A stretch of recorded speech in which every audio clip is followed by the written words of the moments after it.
Hello everyone, welcome back to the channel. I am Purna, your conceptual mate. और आज के video में जो टॉपिक हम लोग डिस्कस करने वाले हैं वो होगा components of demand and supply of foreign exchange. मतलब कि हम लोग देखेंगे कि फॉरेन एक्सचेंज की डिमांड क्यों की जाती है हमारी कंट्री में और उसकी सप्लाई कहाँ से आती है। मतलब कि फॉरेन एक्सचेंज कि बेसिकली इनफ्लो कहाँ से होता है हमारी कंट्री में, ठीक है। और किस किस रीजंस के लिए उसका आउटफ्लो होता है या किस किस रीजंस के लिए उसकी डिमांड की जाती है, उसको खरीदा जाता है बेसिकली। सो सबसे पहला डिमांड का कंपोनेंट हम लोग देखें तो होता है रीपेमेंट ऑफ इंटरनेशनल लोन्स। सो अगर फॉर एग्जांपल हम लोग ने यूएस से कोई लोन लेके रखा है, सो उसको रीपे करने के लिए हम लोग को यूएस डॉलर की ज़रूरत पड़ेगी। सो ये इसलिए एक कंपोनेंट हो जाता है डिमांड फॉर फॉरेन एक्सचेंज का। उसके बाद investment in rest of the world. अब अगर मैं यूएस में जाके अपनी कोई एक एंटरप्राइज खोलना चाहती हूँ या फिर एंटरप्राइज छोड़ो, मैं यूएस के किसी कंपनी के शेयर्स में इन्वेस्ट करना चाहती हूँ, सो उसके लिए अगेन मुझे यूएस डॉलर्स की ज़रूरत पड़ेगी जो कि मैं डिमांड करूँगी आरबीआई से। सो इसलिए ये भी एक कंपोनेंट हो जाता है डिमांड का। उसके बाद आता है इम्पोर्ट्स। अगर मैं दूसरी कंट्री से कोई गुड्स इम्पोर्ट करूँगी तो बदले में जो वो मैं पेमेंट करूँगी वो भी फॉरेन एक्सचेंज के फॉर्म में करूँगी। सो इसलिए फिर से यहाँ पे फॉरेन एक्सचेंज की डिमांड होती है। उसके बाद आता है डायरेक्ट परचेजेस फ्रॉम अब्रॉड। अब अगर मैं फॉर एग्जांपल ब्रिटेन घूमने जाती हूँ, इंग्लैंड घूमने जाती हूँ, सो वहाँ पे भी मैं कुछ सामान खरीदूंगी, वहाँ पे टैक्सी सर्विसेज यूज़ करूँगी, होटल सर्विसेज यूज़ करूँगी, कुछ पेमेंट करूँगी। सो उस पेमेंट को करने के लिए अगेन हम लोग को फॉरेन एक्सचेंज की ज़रूरत पड़ती है। उसके बाद ग्रांट्स और डोनेशंस। अगर हम किसी दूसरी कंट्री को देते हैं, फॉर एग्जांपल श्रीलंका में बहुत वॉर चल रहा है, क्राइसिस है, सो उस केस में हम लोग को अगर ग्रांट्स या डोनेशंस देना है श्रीलंका को, सो उसके लिए अगेन हमें फॉरेन एक्सचेंज की ज़रूरत पड़ेगी। उसके बाद अगर हम लोग फॉरेन से कुछ फैक्टर सर्विसेज हायर करते हैं, मतलब कि बेसिकली कोई भी फॉरेनर अगर हमारी इंडियन इंडस्ट्रीज़ में अपनी सर्विसेज देता है, फैक्टर सर्विसेज देता है, तो इन रिटर्न हम उसको पेमेंट करते हैं। सो वो पेमेंट्स करने के लिए भी हमें फॉरेन एक्सचेंज की ज़रूरत पड़ेगी।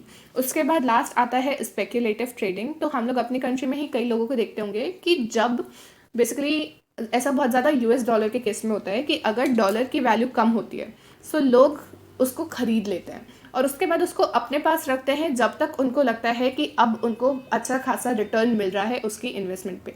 मतलब कि फॉर एग्जांपल जब उन्होंने ख़रीदा तब उनको $1.80 का मिला और फिर जब मार्केट में $1.95 का पहुंच जाता है तब उसको उन लोग सेल कर देते हैं।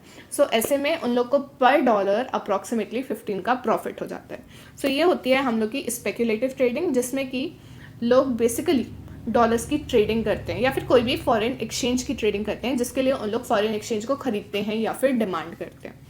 उसके बाद अब हम लोग देख लेते हैं कंपोनेंट्स ऑफ सप्लाई। अब जो कंपोनेंट्स ऑफ सप्लाई है ना, वो कंपोनेंट्स ऑफ डिमांड के एकदम अपोजिट। जैसे कि हम लोग का फर्स्ट कंपोनेंट है सप्लाई का कि loan from rest of the world. अगर हमें किसी फॉरेन कंट्री से कुछ लोन मिलता है, सो उससे हमारी कंट्री में फॉरेन एक्सचेंज आता है ना, क्योंकि फॉरेन से हमें मनी मिल रहा है, एक्सचेंज मिल रहा है। उसके बाद आता है investment from rest of the world. अगर कोई फॉरेनर हमारे कंट्री के शेयर्स में इन्वेस्ट करता है, हमारी कंट्री में कोई एंटरप्राइज खोलता है, तो उससे भी हमें फॉरेन एक्सचेंज आता है।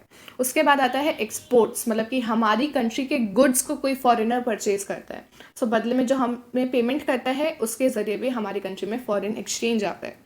उसके बाद direct purchases by rest of the world, मतलब कि कोई फॉरेनर हमारी कंट्री में घूमने आया और यहाँ पे उसने कुछ परचेज किया, टैक्सी सर्विसेज यूज़ की, होटल सर्विसेज यूज़ की, तो उसके बदले में जो उसने पेमेंट किया उसके ज़रिए भी जो फॉरेन एक्सचेंज था वो हमारी कंट्री में आया।